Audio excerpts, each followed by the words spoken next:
소명 완성의 승부처.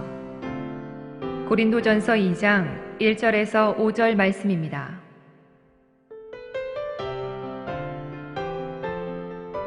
형제들아, 내가 너희에게 나아가 하나님의 증거를 전할 때 말과 지혜의 아름다운 것으로 아니하였나니, 내가 너희 중에서 예수 그리스도와 그가 십자가에 못 박히신 것 외에는 아무것도 알지 아니하기로 작정하였습니다.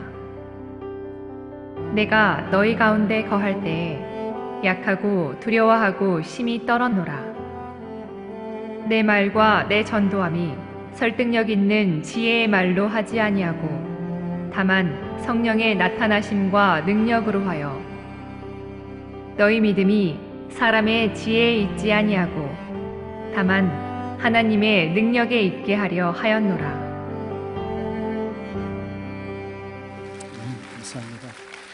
새로운 교회 주일 예배 오신 여러분 환영합니다. 폭우가 많이 쏟아지고 있는데 또 주님 예배하는 마음으로 이 자리에 오신 여러분, 하나님께서 큰 은혜 주실 줄 믿습니다. 특별히 오늘 바디 월십으로 찬양해 준 세빛 월십팀 감사드립니다. 많이들 끝난 줄 알고 박수 쳤는데 또 시작돼서 당황하셨죠? 하지만 하나님께 자주 박수하고 영광 돌려드리는 건 좋은 거니까요. 대학부부터 청년부까지 다 같이 모여서 함께 열심히 준비했는데 우리 함께 격려하는 마음으로 박수로 격려하는 시간 갖도록 하겠습니다. 말씀 전하기 전에 잠깐 기도하고 말씀 전하겠습니다. 하나님, 감사합니다. 오늘 말씀 가운데 역사하실 주님 기대하며 나갑니다. 주님, 이 시간 주님 영광 받으시고 이때 필요한 말씀 모두에게 나눠 주시옵소서. 감사드리며 예수 그리스도 이름으로 기도합니다. 아멘. 담임 목사님께서는 지금 안식월 중이십니다. 아마 항상 그러셨지만 안식월 동안에 그냥 쉬시는 것이 아니라 또 새로운 교회를 향한 하나님의 마음을 기도하시면서 많이 또 가지고 또 계획도 가지고 이렇게 오세요. 아마 많이 모시실 거예요. 또 어떻게 하면 새로운 교회가 하나님 뜻 가운데 있을까? 그래서 참 중요한 시간입니다. 말이 그렇지 저는 가끔 정말 1년에 한 번, 두 번 1부부터 4부까지 설교하는데도 정말 이게 보통 일이 아니다 싶은데 그걸 매주마다 하시고 또 40일 집회도 아침마다 주일 설교처럼 준비해 오셨잖아요. 그게 달려오시면서 또 하나님 앞에서 또 재충전 받으셔야 되는 시간이 있는데 우리 성도님들께서 기억해 주시고 많이 기도해 주시면 감사할 것 같습니다. 아멘. 예. 오늘은 소명 완성의 승부처. 말이 굉장히 거창한데 우리 성도들이 예수 그리스도의 복음 안에서 새로워지고 거듭나고 난 다음에 어떻게 복음대로, 말씀대로 소명을 이루며 살아갈 수 있을 것인가, 그리고 그 키가 어디에 있는가 함께 좀 바라보면서 은혜 나누기를 원합니다. 모두가 다양한 직업을 가지고 살죠. 그리고 다양한 목표를 가지고 살지만 우리 성도들은 조금 다릅니다. 직업은 다양할 수 있지만 우리의 궁극적인 삶의 목표는 언제나 예수 그리스도의 나라와 영광이 있는 줄 믿습니다. 제가 새벽 예배 듣다가 한 목사님께서 설교해 주시는데 굉장히 충격받은 게, 요즘 청소년들 너의 삶의 목표가 뭐냐 그랬더니 건물주라고 그런답니다. 돈 열심히 벌어서 건물주 되는 게 소원이다. 과연 건물주가 됐을 때 행복할까요? 절대 그렇지 않죠. 건물주는, 그리고 건물주가 되는 것도 그냥 단지 그것은 우리의 직업일 뿐이지 우리의 궁극적인 소명은 그 일을 통해서 하나님의 영광과 하나님의 뜻을 이루는 것입니다. 각자가 다 다른 모습으로 살아가지만 그럼에도 불구하고 그 다른 모습 안에서 우리가 살아가야 될 똑같은 부르심이 있다는 것입니다. 예수님을 믿는 것도 예수님을 우리가 믿은 것처럼 얘기하지만 성경은 뭐라고 말하냐면 예수님께서 우리를 선택하신 것이라고 이야기합니다. 근데 왜 선택하셨는가? 이유가 있습니다. 그냥 그 잘못 이해하시는 분들이 예수님은 누구는 선택하시고 누구는 선택하지 않으시고 이것 때문에 하나님을 굉장히 오해합니다. 특별히 가족 중에 이런 문제가 있으면 심각해지죠. 나는 선택하셨는데 우리 가족은 선택하지 않으시고, 그럼 그 사람들은 미워하시는 건가? 이유는 뭔가? 이런 이야기들을 하시는 분들이 꽤 있는데 하나님 그런 목적으로 우리를 선택하신 것이 아니라는 것입니다. 우리 함께 요한복음 15장 16절 말씀을 한 목소리로 읽어보겠습니다. 함께 읽겠습니다.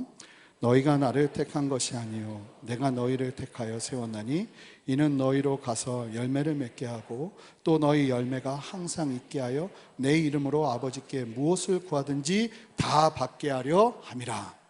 아멘. 하나님이 우리를 선택하신 이유가 무엇이냐면 열매 맺게 하기 위해서. 자, 이 말의 궁극적인 의미는 뭐냐면 이런 겁니다. 하나님께서 아브라함을 이유는 모르겠는데 선택하셨어요. 아브라함이 착해서일까요? 전 그렇게 보진 않습니다. 아브라함의 부모님은 우상을 만드는 조각가였습니다. 그것으로 장사를 하고 어렸을 때부터 그런 것을 보면서 자랐죠. 이유는 알 수 없지만 하나님의 뜻 안에서 아브라함은 부르심을 받습니다. 그래서 한 민족을 이루게 되죠. 그 민족이 어떤 민족입니까? 이스라엘입니다. 선민, 하나님의 택함을 받았다는 겁니다. 근데 하나님이 왜 이스라엘 백성들을 택하셨나요? 하나님이 이스라엘 백성들을 택하신 이유는 딱 하나입니다. 이스라엘 백성들을 통해서 택함받지 못한 수많은 열방이 하나님의 복을 받으라고. 근데 이스라엘 백성들이 뭐 한 거죠? 나만 택하셨네? 할렐루야? 욕을 한 겁니다. 그리고 거기서 멈춘 겁니다. 성경은요, 아주 재밌는 예화가 있는데 달란트의 비유입니다. 어떤 달란트 받은 사람이, 종이 달란트를 땅에다 묻어놨습니다. 쉽게 말하면 잃지 않았단 말입니다. 근데 그러고 나서 하나님께 나갔더니 하나님 뭐라고 하시냐면 악하고 못된 종이랍니다. 내가 너를 택한 이유가 달란트 땅에 묻어놓으라고 택한 게 아니라 가서 열매 맺으라고 그 달란트를 줬는데 땅에다 묻어놓으면 주님이 우리에게 책망하신다는 겁니다. 하나님이 우리를 택하신 이유가 있습니다. 우리만 잘 살라고요? 아니요. 하나님은 우리를 택하시면서 누구를 볼까요? 택함받지 못한 수많은 열방을 보시는 겁니다. 그냥 결국은 우리가 예수님 안에서 거듭났다면, 하나님의 선택을 받았다면 아이고 나는 살았구나 하고 휴하고 안심하는 것이 아니라 그 선택의 이유와 목적을 우리가 명확하게 알고 살아가는 것이 필요하다는 것입니다. 그 이유가 무엇입니까? 결국은 하나입니다. 영혼 구원입니다. 우리가 이 땅을 살아가면서 예수 그리스도를 믿는 은혜를 누린다면 그것을 통해서 하나님은 기대하시는 거예요. 뭘요? 우리를 통해서 우리가 열매 맺는 것을. 하나님 왜 내 가족들은 구원 안 하시나요? 아니요, 하나님은 기대하시는 거예요. 너를 통해서 내가 열매 맺길 원한다. 근데 저는 열매 맺으려고 움직이지 않는 게 문제인 거죠. 왜 하나님은 저 사람들은 저렇게 불쌍하게 내버려 두시나요? 그러라고 내가 너를 부른 거다 말씀하신다는 거예요. 중요한 것은 우리가 이 소명의식을 가지고 살아가느냐 살아가지 않느냐입니다. 하나님은 우리를 부르신 이유가 복음의 열매를 맺게 하기 위해서라는 것입니다. 이 땅을 살아가면서 잃어버린 영혼들, 예수 그리스도를 모르는 영혼들, 하나님 앞에서 죽어져가고 그것이 잘못됐는지도 모르고 살아가는 수많은 세상을 향해서 열매 맺으라고 우리를 부르셨다는 것입니다. 우리의 목표인 것입니다. 그런데 문제가 있죠. 어떤 문제가 있나요? 세상이 만만하지 않다는 겁니다. 요즘 뉴스를 보면 더 만만해 보이지가 않습니다. 어쩜 이렇게 나쁜 일들이 더 일어날 수 있을까? 제가 그 병원 신방을 갈 때마다 결정하는 게 있는데 갈등을 조금씩 합니다. 좀 부끄러운 얘기인데 성경책을 가방에 넣을까 손으로 집을까 이 갈등을 합니다. 왜냐하면 제가 이렇게 성경책을 들고 이렇게 걸어 다니면 좋은 시선보다 짜증내하는 시선이 더 많이 보입니다. 예전에는 그 정도까지는 아니었는데 실제로, 그러니까 예전에 저희 교회 올 때 다 어떻게 오셨습니까? 예전에 다 성경책 막 집에 있는 제일 큰 건 다 들고 오잖아요. 이렇게 딱 들고 오면서 기쁨이 있었습니다. 버스를 탈 때도 성경책 드신 분들이 그렇게 많았어요. 근데 요즘 그러기가 쉽지 않습니다. 왜냐하면 여러 이유도 있겠지만 사실은 세대가 예수 믿는 거 싫어합니다. 예수의 복음을 싫어한다는 말입니다. 이런 세상에서 우리가 어떻게 예수의 영광을 나타내는 삶을 살 수 있을까요? 어떻게 소명을 완성해내는 삶을 살 수 있을까요? 오늘 본문이 너무 재밌는 본문인데, 이 짧은 본문이지만 이 본문 안에 바울은 내가 어떻게 고린도 지역에서 교회를 개척했는지를 말해주고 있습니다. 이 5절을 통해서 사실은 5절보다 더 깊은 의미들이 많이 있어요. 그것을 살펴보면서 결국은 바울이 말하는 우리가 소명을 완성하는 승부처는 그냥 단순하게 두 가지입니다. 이 두 가지를 말하는데 이 두 가지가 그냥 바울에게서 난 이렇게 소명 완성을 해야겠구나 하고 살아가게 한 것이 아니라 여러 일들을 겪으면서 바울이 깨달은 진리예요. 그래서 이 두 가지로 우리는 소명 완성을 해야 된다. 이 두 가지를 우리가 살펴보길 원하는데요, 이 두 가지를 향해서 가는 과정이 있습니다. 첫 번째,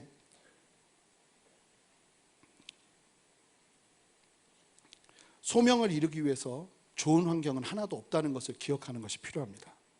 자, 한번 저를 따라서 외쳐보실까요? 좋은 환경은 없다고 생각해야 편하다. 신앙인들은 소명을 이루기 위해 좋은 땅은 없다고 생각하는 게 편합니다. 우리 함께 3절 말씀을 읽어보겠습니다. 함께 읽겠습니다. 내가 너희 가운데 거할 때에 약하고 두려워하고 심히 떨었노라.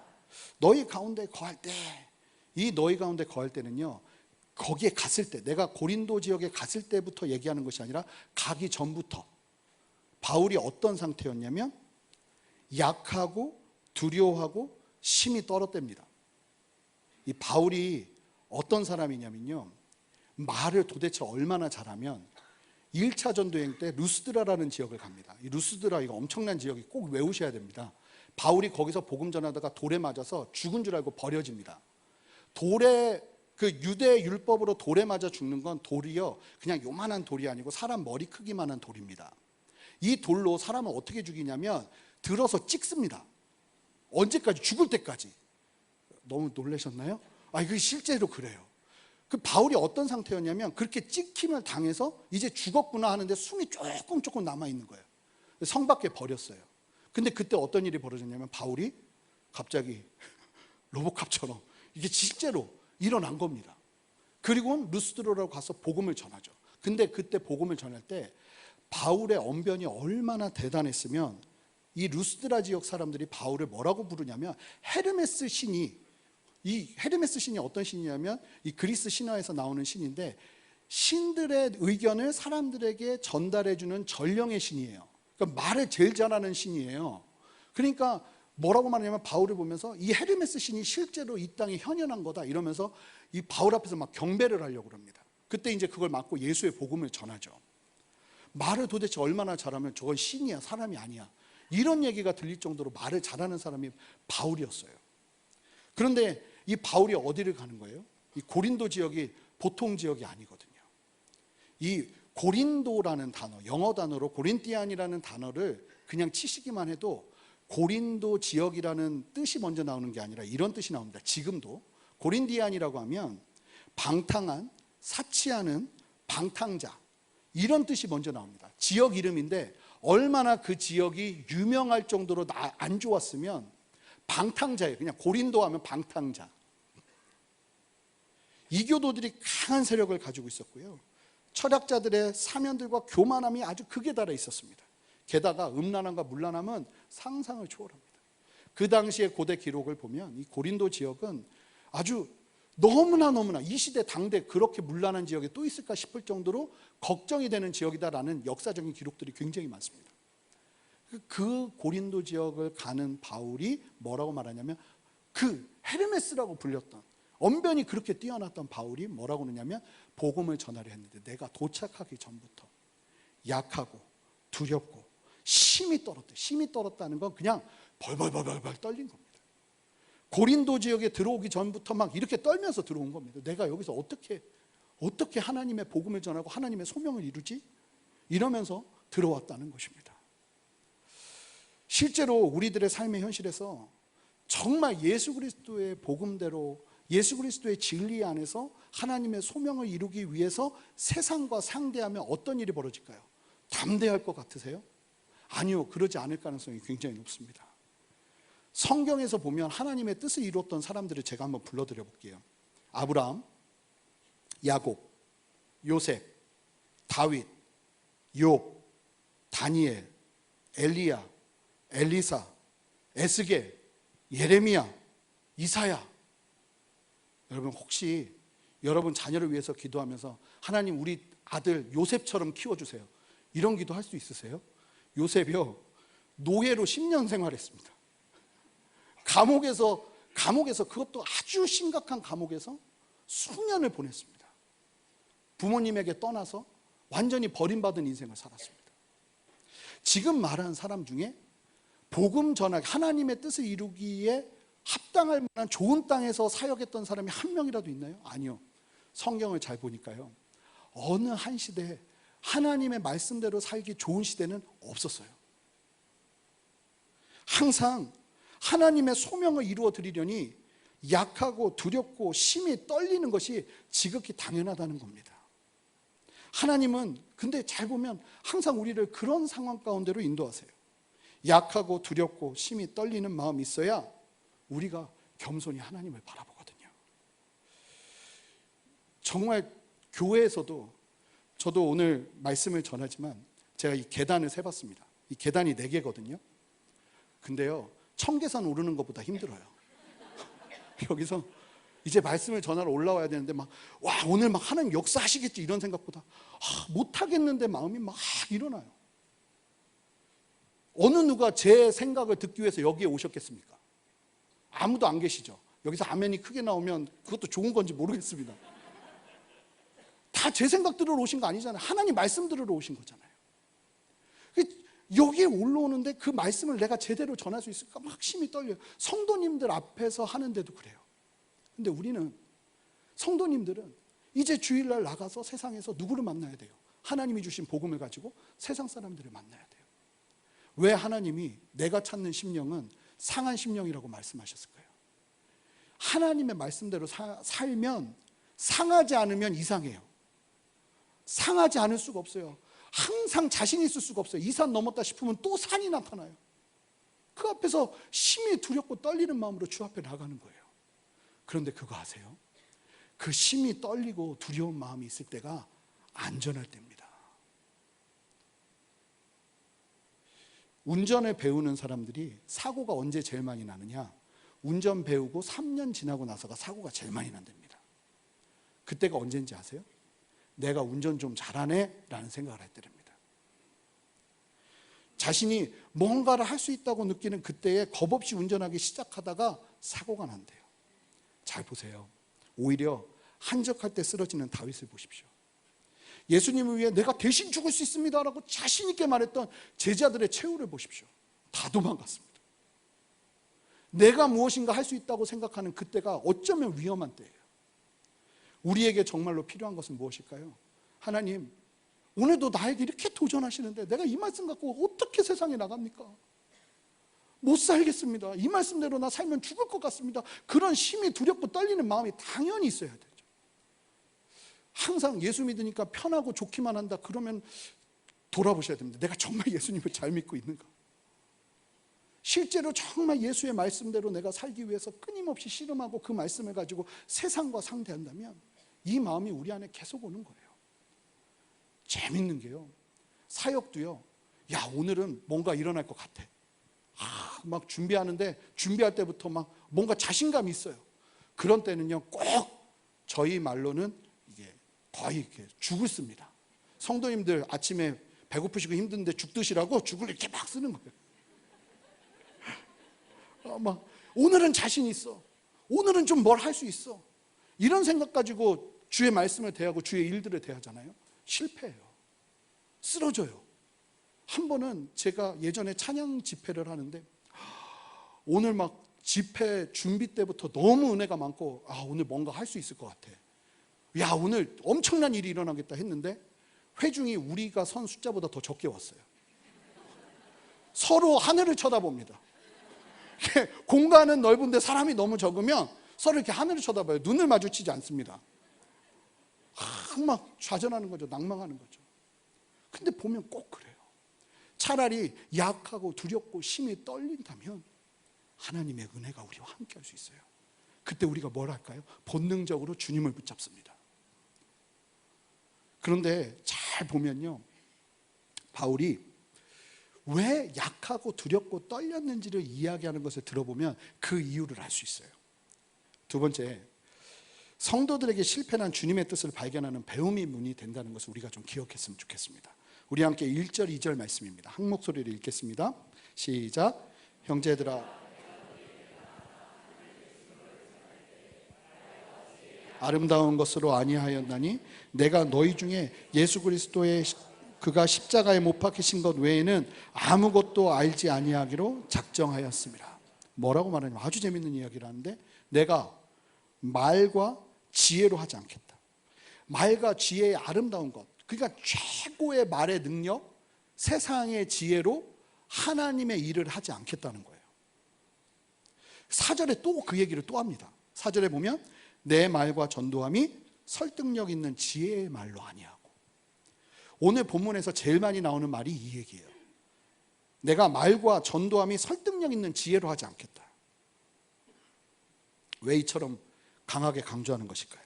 그 답은 바울이 어디서, 이 고린도 오기 전에 어디서 사역했는지를 보면 알 수 있습니다. 17장에 나오는데, 사도행전 17장에 그 지역이 어디였냐면 바로 아덴이라는 지역이었어요. 아덴은요, 바울이 복음 전하기 500년 전에 가장 강성했던 도시예요. 그리고 많은 사람들이 지금도 500년이 지난 그 시대에도 아덴의 영광을 생각하고 있었어요. 여기는요, 정치와 경제의 중심지였고, 그리고 철학의 산실과도 같은 곳이에요. 여기서 소크라테스하고 플라톤이 여기서 태어나요. 그리고 그 당시에 많은 철학자들이 다 아덴을 제2의 고향으로 여겼다고 합니다. 고대 대학이 있던 곳이에요. 그리고요, 그러니까 철학의 심장이에요. 헬라 철학의 심장이에요. 그리고 여기는 우상을 얼마나 섬기나, 어떤 신은요, 실제 성경에 나오는 얘기인데, 신전이 있는데 거기에 신상에 아무것도 없어요. 아무것도 없고 밑에 신 이름이 있어요. 신 이름이 뭐냐면 알지 못하는 신이에요. 그러니까 도대체 얼마나 많은 신을 섬기나 혹여나 이 사람들이 불안한 거예요. 우리가 모르는 신이 있을 수 있으니까 여기다 일단 만들어 놓고 모르는 신을 섬기자. 알지 못하는 신까지 섬기는 사람들이에요. 아덴을 정복한 나라들이 많았는데, 이 나라들이 다 어떻게 되냐면 아덴의 문화에 흡수돼요. 얼마나 강력했으면. 이곳에 바울이 복음을 증거하러 가면서 작전을 세우는데, 어떤 작전을 세우냐면 아덴 지역의 히브리인들에게는 회당에 들어가서 말씀을 복음을 전하기로 합니다. 이 회당은 굉장히 좋은, 하나님이 준비해 놓으신, 복음 전파를 위해서 준비해 놓으신 하나님의 방법이에요. 왜냐하면 회당은요, 누구나 유대인이라면 모세 오경을 강론할 수 있는 사람들은 무조건 앞으로 나와서 자기가 시간이 되면 말씀을 강론할 수 있었습니다. 지나가는 나그네도 유대인이면 말씀을 강론할 수 있는 준비가 되어 있는 자들이면 나와서 말씀을 강론하는 거예요. 그러니까 그냥 성도들이 모여 있는 거죠. 복음을 듣기 위해 준비된 사람들이라고 생각하고, 바울은 항상 그 지역에 들어가면 회당 먼저 가요. 그래서 회당에서 복음을 전하죠. 그런데 바울이 처음으로 어떤 시도를 하냐면, 그 아덴 지역의 헬라 철학에 물들어 있던 이 헬라 사람들, 이방인들, 그들에게 복음 전할 때는 어떤 방식으로 하려고 하냐면 헬라 철학의 방식으로 들어가서 복음을 전하려고 믹스를 해요. 그래서 바울이 그들에게 뭐라고 말하냐면, 복음을 전할 때 너희들이 신에 대한 열정과 관심이 많은데 정말 너희들은 참다운 신을 모르고 있다, 이 얘기를 해요. 신을 그렇게 많이 섬기는데, 재밌는 건요, 그 사람들이 그렇게 신을 많이 섬기면서도 참다운 신을 모르고 있다 그랬더니 사람들이 이렇게 반응을 하기 시작해요. 무슨 얘기예요? 신을 섬기면서도 자기도 뭘 섬기는지 모르고 섬기는 사람들이 굉장히 많았다는 얘기죠. 그러면서 바울이 뭐라고 말하냐면, 당시 아덴 철학자들에게 신선한 도전으로 말하면서 참된 신이 누군지 내가 말해주겠다. 그러면서 이야기를 하기 시작하니까 이 헬라 사람들이 아니 더 듣고 싶다. 그러면서 바울을 어디로 초청하냐면 아레오바고 법정이라고 수많은 사람들이 모여 있는 곳에서 바울이 거기서 복음을 전하게 됩니다. 그런데 이때 바울이 어떻게 복음을 전하냐면, 참으로 연설이 대단했는데 논리적으로 그들이 갖고 있는 헬라 철학의 약점을 붙잡습니다. 바울 대단한 사람이었어요. 바울이 그 약점을 붙잡으면서 그 약점의 대안이 무엇이냐면 바로 예수 그리스도다. 그 복음을 전하는 거예요. 그런데 처음에는 사람들이 집중하면서 엄청나게 잘 들었어요. 그런데 다 좋은데 갑자기 예수님의 부활에 대한 메시지가 선포되면서 사람들하고 부딪히기 시작합니다. 왜냐하면 그들은 철저한 이원론을 가지고 있었거든요. 육은 다 못된 거예요. 잘못된 거예요. 거룩하지 않은 거예요. 절대로 이 육에 거룩한 게 있을 수 없어요. 그런데 예수님은 어떤 분이에요? 인간으로 오셨는데 하나님이라는 거예요. 이거 자체가 이해가 안 되고, 그리고 그분이 부활하셨다는 것 자체가 이 사람들한테 굉장히 바더가 되는 거예요. 그러면서 사람들이 바울을 놀리기 시작합니다. 비웃기 시작합니다. 그리고 결국은 실패였어요. 처음에는 성공하는 것처럼 보였는데 철저하게 실패한 거예요. 그 시간이 얼마나 쉽지 않았을까요? 그렇게 당당하고 담대하고 말을 하기 시작하면 헤르메스라고 불리던 바울이 자기가 갖고 있던 모든 지식과 자기가 갖고 있던 모든 준비되었던 엑기스들을 뽑아서 사역을 하는데 그 자리에서 실패를 한 거예요. 철저하게 농락당한 거예요. 그러니까 얼마나 충격을 받았을까요? 그런데 놀라운 건 뭐냐면, 사랑하는 성도 여러분, 우리는 인생 속에서 실패할 수 있습니다. 그런데 실패보다 더 중요한 건 실패 속에서 우리는 반드시 하나님의 뜻을 발견해야 된다는 겁니다. 바울이 지금 뭘 하냐면 그 실패 속에서 나는 실패했구나, 좌절했구나, 낭망했구나가 아니라 왜 실패했을까? 그리고 그 실패 속에서 무엇을 보기 시작하냐면 하나님의 뜻이 무엇일까를 보기 시작한다는 거예요. 그것이 중요해요. 바울이 이 실패의 원인이 무엇인지를 보기 시작하는 거예요. 그러면서 바울이 알게 된 진리가 있어요. 예수 그리스도의 복음은, 하나님의 진리는 사람의 지혜로는 절대로 깨달을 수 있는 것이 아니구나. 그래서 그 지혜를 이해하기 위해서 사람의 논리로 다가가서 그 지혜를 깨닫게 되는 것이 아니라 오직 하나님의 은혜로, 성령의 도우심으로, 하나님의 방법이 아니고서는 이것은 이해될 수 있는 것이 아니구나 하는 것을 깨달으면서 바울은 그 실패를 통해서 새로운 하나님 앞에서의 전도의 전략을 세워요. 예수 믿는 사람들에게 있어서 중요한 것은 실패 속에서 좌절하는 것이 아니라 실패 속에서 하나님의 뜻을 발견한다는 것입니다. 그래서 우리에게 있어서 우리의 인생에서 실패는 절대로 가치 없는 것이 아니라 실패는 소중한 자산이 될 수 있다는 거예요. 얼마 전에 영화 한 편을 봤습니다. 내가 죽기 전에 가장 듣고 싶은 말이라는 영화인데 그렇게 재밌지는 않습니다. 혹시 이 얘기해서 와 되게 재밌나 보다 하고 가시면 또 저를 떠올리시면서 왜 그랬을까 이러실까 봐 미리 말씀드립니다. 그런데 거기 여자 주인공이 있는데 82세의 할머니예요. 아주 고집이 세요. 근데 이 할머니가 죽기 전에 자기의 사망 기사를 먼저 써줄 사람을 고용해요. 근데 젊은 여자가 와요. 앤이라는 젊은 여자인데 이 할머니 이름은 해리엇이고요. 그런데 이 할머니가 이 젊은 여자랑 같이 이제 자기의 삶을 얘기할 거 아니에요. 사망 기사를 써야 되니까 막 좌충우돌 하다가 무엇을 알게 되냐면 앤의 소원이 무엇인지, 소망이 무엇인지를 봐요. 그 소망이 뭐냐면 앤은 사실은 작가가 되고 싶어요. 그런데 작가를 못하는 이유가 실패에 대한 두려움 때문이에요. 그러니까 이 해리엇이 갑자기 영화 보다가 하나님 음성 듣는 줄 알았습니다. 하나님이 말씀하시는 것 같은 얘기를 하는데 이런 얘기를 해요. 앤, 어마어마하게 실패해야 넌 배울 수 있어. 네가 실수를 만드는 게 아니야. 실수가 너를 만드는 거야. Mistakes make you. 저는 인상 깊다 생각했는데 설교 준비하다 알았어요. 이게 주님의 음성이구나. 아주 성경적인 말인 거예요. 많은 사람들이요 너무 실패를 두려워해요. 실패를 무서워하고요. 그런데 하나님은 그 실패를 통해서 우리를 만들어 가세요. 아니 실패 안 하는 게 이상한 거예요. 하나님의 말씀대로 어떻게 100% 순종하겠어요? 우리의 고집들이 나서죠. 그때마다 우리가 실패하면서 하나님의 뜻을 보는 거예요. 세상 사람들은 실패하면서 자기를 돌아봐요. 그건 누구나 다 해요. 그런데 우리는 달라요. 자기를 돌아보는 게 아니고요. 실패하면 어디로 가야 되냐면 실패한 걸 가지고 이 말씀으로 들어가는 거예요. 실패한 걸 가지고 내가 왜 떨어졌을까? 내가 왜 실패했을까? 내가 왜 좌절했을까? 복귀하듯이 바둑하듯이 지난 걸음을 돌아보는 데서 멈추는 것이 아니라 우리는 말씀 앞으로 들어가서 하나님 그러면 나의 실패를 향한 주님의 뜻이 무엇입니까를 봐야 된다는 거예요. 사랑하는 성도 여러분, 실패 자리에서 여러분들은 무엇을 보십니까? 내가 왜 그랬을까? 왜 그랬을까?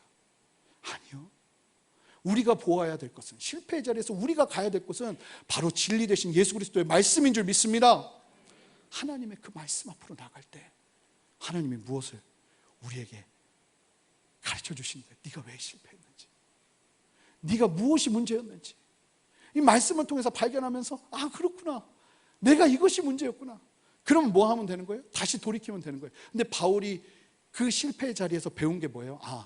하나님의 나라는 사람의 논리로 가서 해결할 수 있는 일이 아니구나. 이제 뭐만 결정한 거예요? 오직 예수 그리스도의 죽으심과 부활하심, 구원하심만 전하겠다고 작정을 한 거예요. 그런데 가야 될 곳이 어디예요? 아덴은 옛 영광이에요. 고린도는요 지금 영광이에요. 아덴보다 더 강력한 도시예요. 게다가 거기는 문란하기까지예요. 더 힘든 곳이죠. 아니 그렇게 머리를 썼는데도 실패한 그 자리에서 이제 하나님의 말씀의 원리로 나가야 되는 거예요. 그러니까 바울이 이 얘기가 나오는 거예요. 내가 두렵고 심히 떨었다. 왜요? 그 실패했던 경험을 가지고 이제 전혀 다른 방식으로 하나님 앞에 나아가거든요.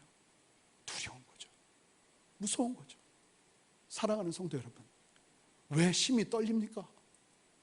아니 너무나 익숙해버리고 세상의 죄의 물결 앞에서 내가 그냥 순응하면서 살아가는 것이 너무나 익숙하다면 우리는 심히 두렵고 떨릴 일이 없죠. 왜 떨릴까요? 하나님의 말씀대로 설려니, 세상을 나가려니 심히 두렵고 떨리는 거죠. 그 답이 어디 있는 건가요? 바울이 그 다음에 아주 중요한 걸 이야기합니다.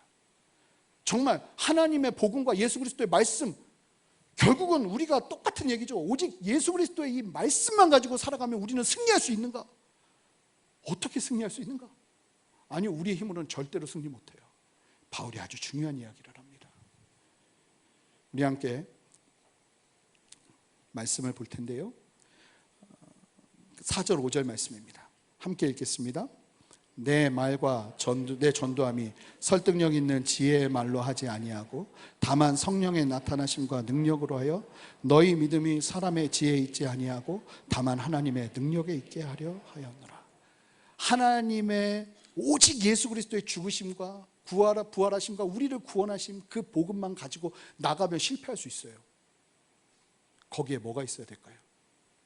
성령의 나타나심과 능력이라는데, 이건요 원어 그대로 보면 능력 있는 성령의 나타남, 성도들에게 이게 그냥 필수로 따라와야 우리가 이 땅을 승리해낼 수 있습니다. 할렐루야. 그래서 우리가 목숨 걸고 뭐 해야 되냐면, 실패는 해도 되는데 실패의 자리에서 성령 충만하지 않으면 안 되는 거예요. 자, 바울이요 실패의 자리에서 뭘 봤냐면, 오직 말씀과, 쉽게 말하면 오직 말씀, 예수 그리스도의 죽으심과 십자가 사랑, 그리고 성령의 능력, 이 두 개 빼고는 내가 승리할 길이 없구나. 이게 무슨 얘기일까요? 바울이 실패의 자리에 있을 때 성령 충만했다는 얘기예요. 바울이 실패의 자리에 있을 때 성령 앞에서 민감했다는 얘기예요. 여러분, 성령 충만해도 실패하고 넘어질 수 있습니다. 그런데 실패의 자리에 성령 충만하지 않으면 어떤 일이 생기냐면, 제 머리로, 제 지혜로 겨우 살아갈 길을 살펴봅니다. 그런데 우리가 쓰러지는 자리에서도 성령 충만하다면 우리의 쓰러짐의 실패의 자리는 절대로 실패가 아니고 성공을 위한 또 하나의 도약이 될 줄 믿습니다. 우리 안에 그 믿음이 필요한 거예요. 성령의 나타나심과 능력이 없이는 이 하나님의 뜻을 이루는 삶을 살아갈 수가 없는 거예요. 그러니까 우리는 예배 때마다 뭘 구하는 거예요? 성령님, 내 안에 충만히 역사하여 주시옵소서. 아침에 일어날 때도 하나님, 내 힘으로는 절대로 하나님의 뜻을 이룰 수 없습니다. 성령님, 내 안에서 능력으로 나타나시옵소서. 똑같은 일을 해도 저 사람은 뭐가 달라요. 잘 보니까요, 이 프로와 아마추어는 한 끗 차이더라고요. 달라요. 그 한 끗이 달라요. 그런데 우리가 세상과 다른 이유는 성령께서 주시는 은혜 안에서 그 한 끗 차이가 있어야 되는 거예요.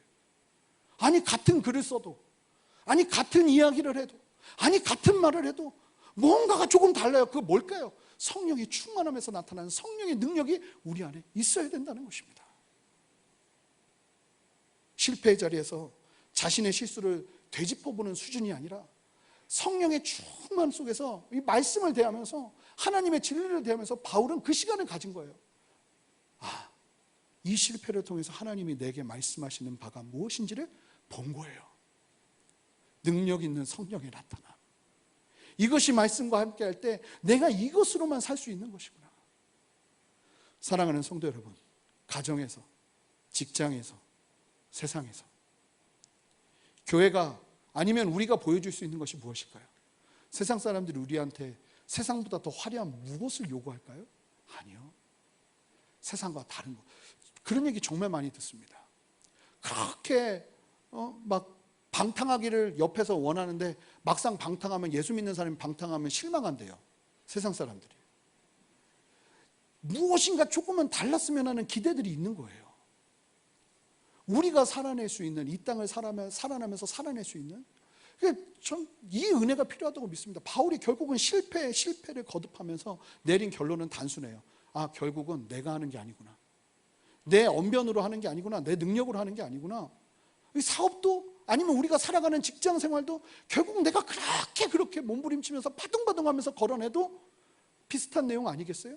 내가 하는 거 아니구나, 내가 할 수 있는 게 한계가 있구나. 오직 예수 그리스도의 복음과 성령의 능력 있는 나타남 없이는 내가 할 수 있는 게 없구나. 바울이 이 고백을 통해서 고린도 교인들에게 도전하는 거예요. 고린도 교인도 어떤 세상을 살고 있는 거예요? 정말 너무나 악한, 너무나 문란한, 교회 안에서도 그 문란함이 막 너무나 많이 일어나는 그런 세상을 살아가는 고린도 교인들에게 바울이 주는 도전이에요. 내가 그랬어. 그런 세상에서 나아가 살아났는데 약하고 두렵고 떨렸어. 성령께서 함께 하시고 오직 말씀만 의지한다면 일어설 수 있어. 바울이 약하고 두렵고 떨리는 마음으로 뭘 했을까요? 고린도 교회로 들어가서 그대로 했죠. 그랬는데 아덴에서는 실패했는데 아덴보다 더 강력한 고린도에서는 뭘 할까요? 교회가 세워지는 거예요. 이 은혜를 경험하는 것이 성도의 삶인 줄 믿습니다. 약하고 두렵고 떨렸는데 이대로 하면 나 죽을 것 같은데 순종해 보니까 하나님의 영광이 나타나는 거예요. 그러니까 뭐가 생길까? 용기가 생기죠. 아, 내 방법으로는 안 되는구나. 오직 하나님의 말씀으로 되는 것이구나. 저는 사실 돌아보니까 실패 그 자체였던 것 같아요. 특별히 예수님 믿기 시작하면서부터 실패는 정말 더 많이 했던 것 같습니다. 그런데 실패의 자리에서 정말 희한한 게 있었는데 그렇게 은혜가 있었어요. 실패는 하는데 계속 주님이 주시는 은혜가 있었어요. 그리고 그 은혜 속에서 뭘 하냐면 하나님이 주시는 메시지를 발견하는 거예요.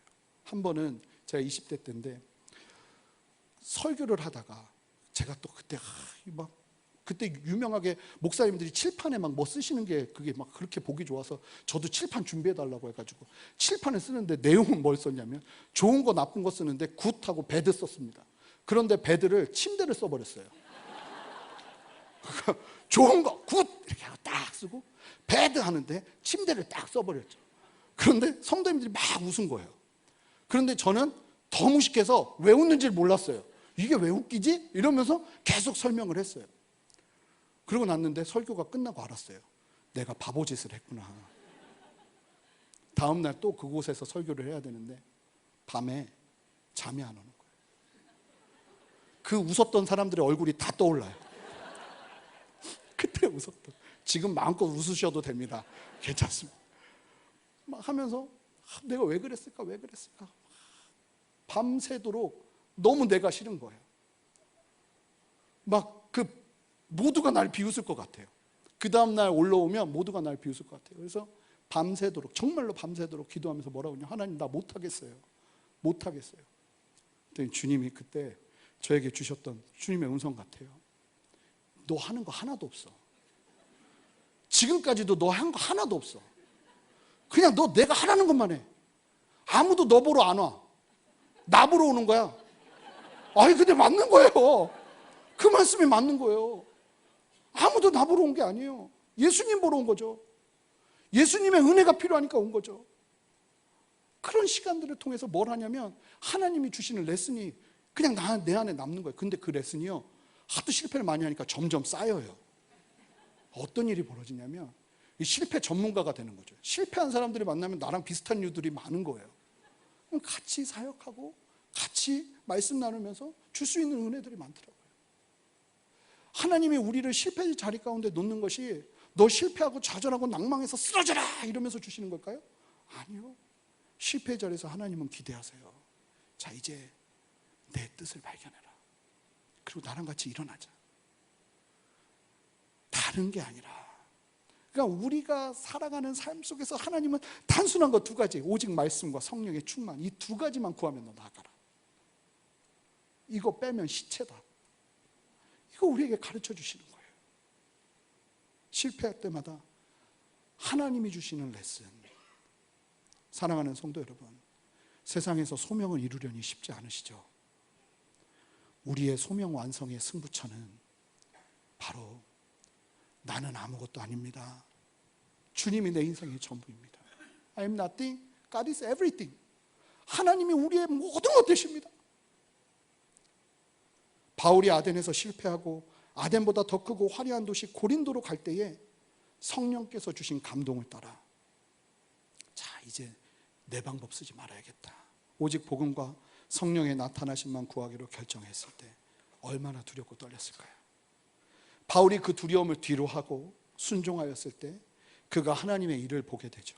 아니, 성령의 감동이 맞았구나. 하나님이 주시는 말씀이 맞았구나.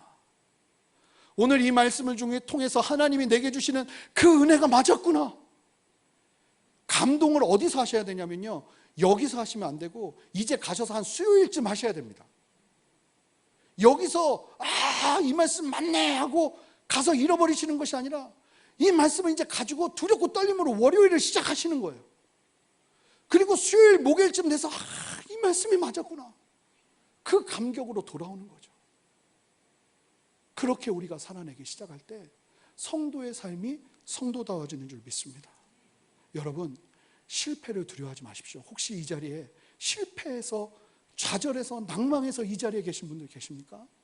하나님이 원하시는 건 그 자리에서 쓰러지고 넘어지고 좌절하고 거기서 난 아무것도 아니야 라고 하고 마는 것이 아니라 말씀으로 들어가길 원하세요. 그 실패의 내용들을 가지고 말씀으로 들어가십시오.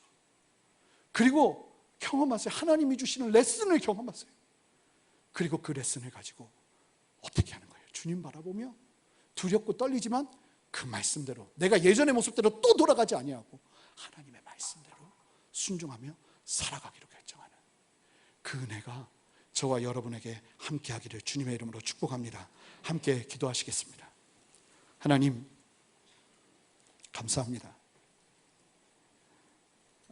우리가 실패의 자리에 있어도, 낭망의 자리에 있어도, 어떠한 상황 속에서도 절대로 놓치지 말아야 할 하나님의 뜻을 발견하는 은혜가 우리 모두에게 있기를 원합니다. 주님, 오직 말씀과 성령의 능력 아니고는 내가 이 땅을 온전히 살아갈 수 없으면 우리 성도님들이 철저하게 깨닫게 하시고 그 주님 의지하며 성령 하나님의 충만을 구하며 이 땅을 살아내는 은혜 허락하여 주시옵소서. 감사드리며 존귀하신 예수 그리스도 이름으로 기도합니다.